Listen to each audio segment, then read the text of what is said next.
In my last video, I have discussed Lyotard and some of his ideas. Today, I'll be discussing Baudrillard. To understand Baudrillard, the first thing that one needs to know is that his approach was semiotic, unlike Lyotard's, and he was concerned more with the postmodern world. His theories basically dealt with the sign, whereas Lyotard was more concerned with phenomenology and a shift in understanding from grand narratives and homogeneity towards meta-narratives and heterogeneity. In other words, it can be said that if Lyotard was the one to point at the heterogeneous fragments of the grand narratives, Baudrillard was the one to replace both reality and meaning with symbols and signs, which made human experience as a simulation of reality. For those who don't know what simulation is, let me define. Simulation is the imitation of the operation of a real-world process or system over time. Now, having pointed the basic premise of difference between Baudrillard and Lyotard, I'd like now to move into the detail. I'll begin with sign. Now, the first question that you may have is, what is a sign? Sign is equal to the signifier and the signified. Say for instance, you see this image in the screen and you, through the language structure or more precisely through the signifier system, know it as pen. So the image along with its name in language forms a sign. Now, Baudrillard had discussed extensively sign with reference to postmodernity or more precisely while addressing postmodernity. Now don't confuse postmodernism with postmodernity. Let me define postmodernity for better understanding. Postmodernity is the economic or cultural state or condition of society which is said to exist after modernity.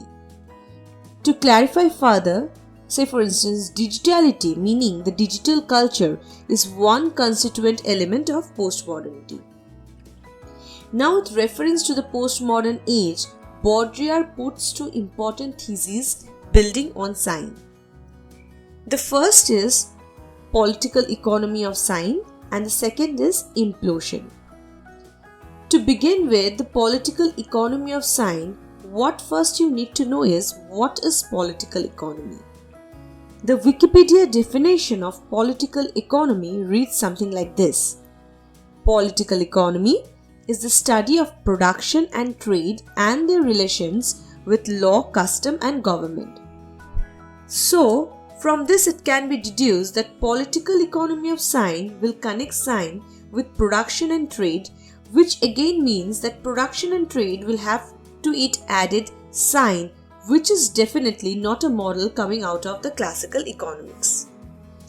Here in the slide, shown in the screen, you will get a better idea about the point Baudrillard is trying to make.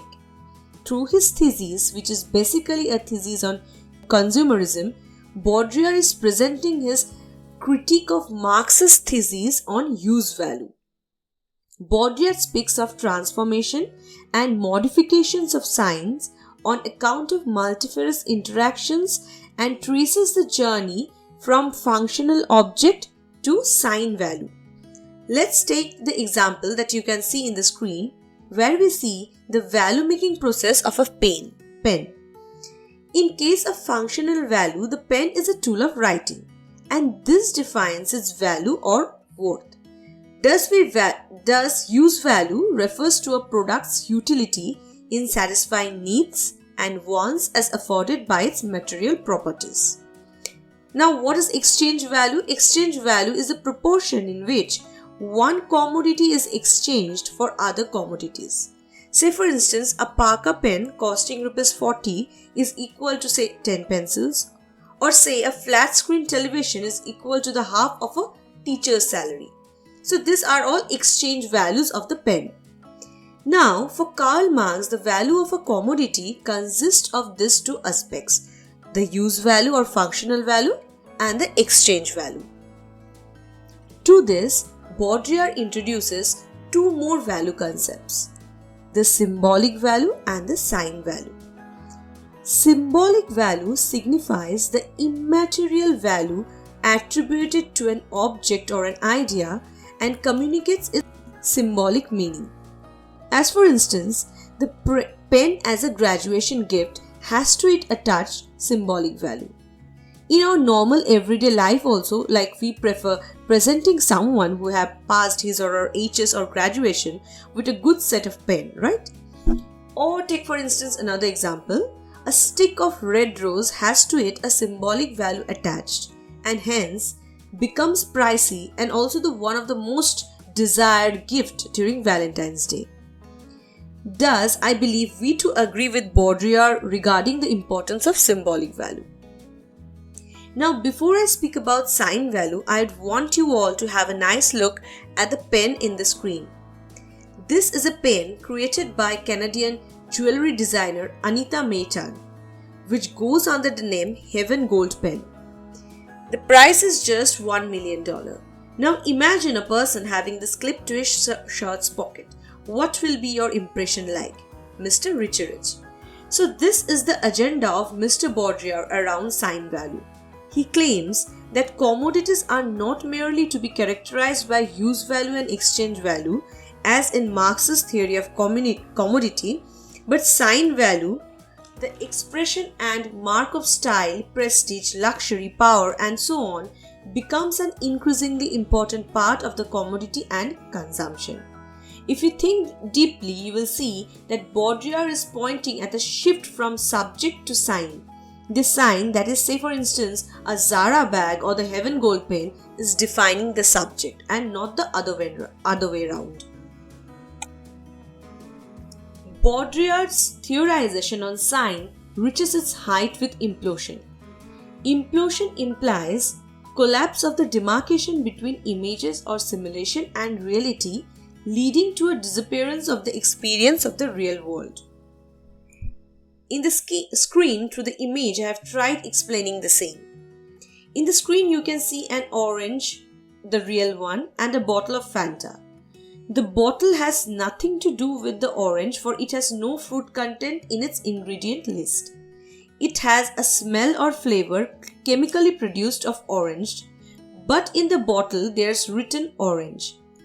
The bottle of Fanta has no relation whatsoever with the orange, but is often referred to as orange juice in our not so conscious everyday speech, especially by the younger generation. Now, this bottle of Fanta is not an image of real orange. Hence, there is no relation between the image and the thing that it is signifying. Thus, the Fanta is a self-referential sign which in a postmodern world becomes model and also the real. The next screen that I am sharing will clarify this further. These two are the pictures of Mumbai. The picture on the left is the model that is portrayed in the media, in films, in newspapers, everywhere. The picture on the right is a picture of the slums of Mumbai. Thanks to Bollywood movies, Mumbai is a dreamland of many youngsters. Our conviction is such that Mumbai is a place of life, fun, frolic, employment and luxury. So in the process, the realist experience disappears and the model determines the real or becomes the real. To understand further, you can also take Facebook as an example. The virtual images serve as model of our understanding of the other, and in the process, the real other disappears. Thus, a happy face can be just a sign without any reference. Thus, from these theorizations, Baudrillard sums up only signs without reference, empty, senseless, absurd, and elliptical signs absorbs us in a postmodern world. Such a state is what is referred to as pure simulacrum. Simulacrum has no relation to any reality. Thus, as a result of implosion, what we have is simulacra, and thus we are living in hyperreality. Hyperreality is a state where one is left with only simulacra, and thus the experience of consumers' life are so predominantly artificial that even claims to reality are expected to be phrased in artificial or hyperreal terms. Thus now it's time to deduce or sum up and conclude. The first point that we get is that the current society is hyperreal, meaning that we are living with copies in a world of copies because reality has been replaced by symbols and signs. The result of hyperreality is precision of simulacra.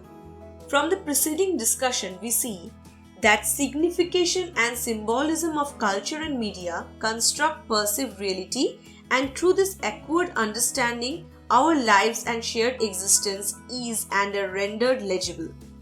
Baudrillard thus believed that society has become so saturated with the simulacra and our lives so saturated with the constructs of society that all meaning was being rendered meaningless by being infinitely mutable, and this phenomenon he terms as the precision of simulacra. Finally, Baudrillard believes that in accumulating signs of the social, of the political, of progress and change, we only contribute to the end of history, and that there is no possibility for social change. Baudrillard's theorization thus deconstructs the prevalent structures and above all undermines the grandest narrative, that is, the real, through implosion philosophy. It has been rightly said that if Jean-Francois Lyotard was the founder of this new French religion of postmodernism, then Jean Baudrillard might be regarded as its high priest. So this brings us to the end of today's lecture. Hope you are finding postmodernism interesting, and thanks to all of you for joining.